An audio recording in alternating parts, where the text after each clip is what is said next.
compte du ministère de la Communication, de la Culture, des Arts et du Tourisme,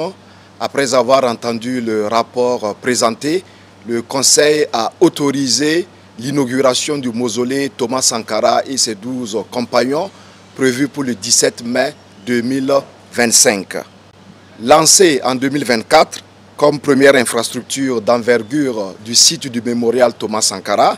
le mausolée Thomas Sankara et ses 12 compagnons sera donc inauguré le samedi 17 mai 2025 à Ouagadougou. Le choix de la date du 17 mai fait référence à une date historique, celle du 17 mai 1983, la date du déclenchement de la révolution démocratique et populaire suite à l'arrestation de Thomas Sankara, alors Premier ministre du Conseil du Salut du Peuple. L'érection du mausolée vise d'une part à célébrer la mémoire du capitaine Thomas Sankara et celle de ses 12 compagnons, et d'autre part à contribuer à la sauvegarde, à la préservation et à la promotion de l'héritage politique du père de la Révolution d'août 1983. La cérémonie est placée sous le très haut patronage de son Excellence le capitaine Ibrahim Traoré, président du Faso, chef de l'État. Le programme de cette journée prévoit le baptême de 12 rues au nom des 12 compagnons de Thomas Sankara, un discours officiel du chef de l'État qui sera donc suivi du dévoilement de la maquette définitive du projet global du mémorial Thomas Sankara. Nous allons assister également à l'ouverture officielle du mausolée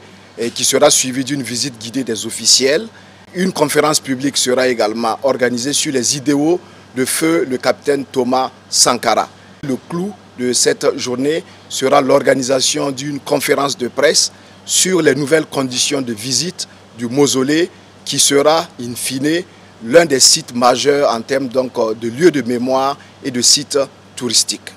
Plusieurs personnalités sont attendues à cette cérémonie et ces personnalités se joindront aux membres des familles de Thomas Sankara et des 12 compagnons et également les autorités du Burkina Faso et bien entendu le peuple burkinabé.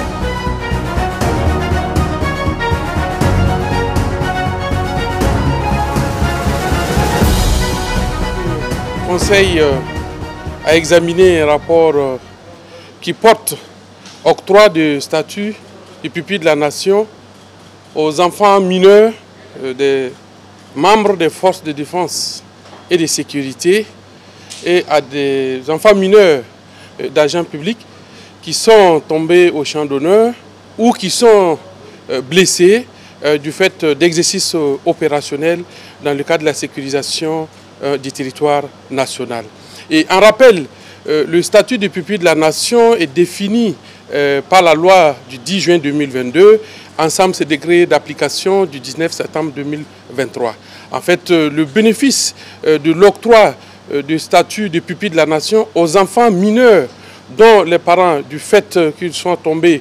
au champ d'honneur ou blessés, ce qui les empêche bien entendu de faire face à leurs obligations et charges familiales. Donc l'octroi du statut de pupille de la nation conformément aux dispositions de la loi du 10 juin 2022 et de son décret d'application du 19 septembre 2023 permet aux bénéficiaires la gratuité, bien entendu, des soins de santé et de scolarité, un soutien matériel et financier et bien entendu un soutien psychosocial. Donc le Conseil a bien entendu analysé et adopté ce décret qui a porté l'octroi du statut de pupille de la nation à 158 enfants mineurs, des membres des forces armées, des forces de sécurité intérieure et à d'autres agents bien entendu de la fonction publique. Le deuxième rapport était relatif à la naturalisation de 112 personnes qui ont fait la demande d'acquérir la nationalité burkinabé et qui sont de 16 nationalités différentes. Bien entendu, comme le prévoit la loi, le code des personnels de la famille, il y a deux modalités qui se scindent en plusieurs autres modalités pour acquérir la nationalité burkinabé. Il y a bien entendu l'attribution comme nationalité d'origine lorsque vous êtes né, par exemple, d'un père ou d'une mère burkinabé et que la nationalité burkinabé vous est octroyée en tant que nationalité d'origine, mais il y a la possibilité aussi d'acquérir la nationalité burkinabé, dont entre autres, par décision de l'autorité publique, bien entendu que nous avions résumé sur le thème de la naturalisation, donc l'acquisition de la nationalité burkinabé par décision de l'autorité publique. Bien entendu, les conditions sont décrites au niveau de l'article 158 à 163 du Code des personnels de la famille, qui sont des conditions d'une durée de résidence au Burkina Faso, d'être d'une bonne moralité et bien entendu de ne pas faire l'objet de condamnation pénale, ce qui assure l'autorité publique, bien entendu, de ce que la personne qui demande la nationalité burkinabé est d'une bonne moralité et pourra contribuer au développement du Burkina Faso. Donc ce qu'il faut dire, c'est que notre pays reste toujours attrayant, parce que c'est, entre autres, la troisième fois à moins de 6 mois que nous venons avec des décrets de naturalisation de plusieurs personnes de nationalités différentes, ce qui prouve qu'aujourd'hui, le Burkina Faso est une destination, est une nationalité qui est convoitée.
Une autre facette de l'information au Burkina Faso.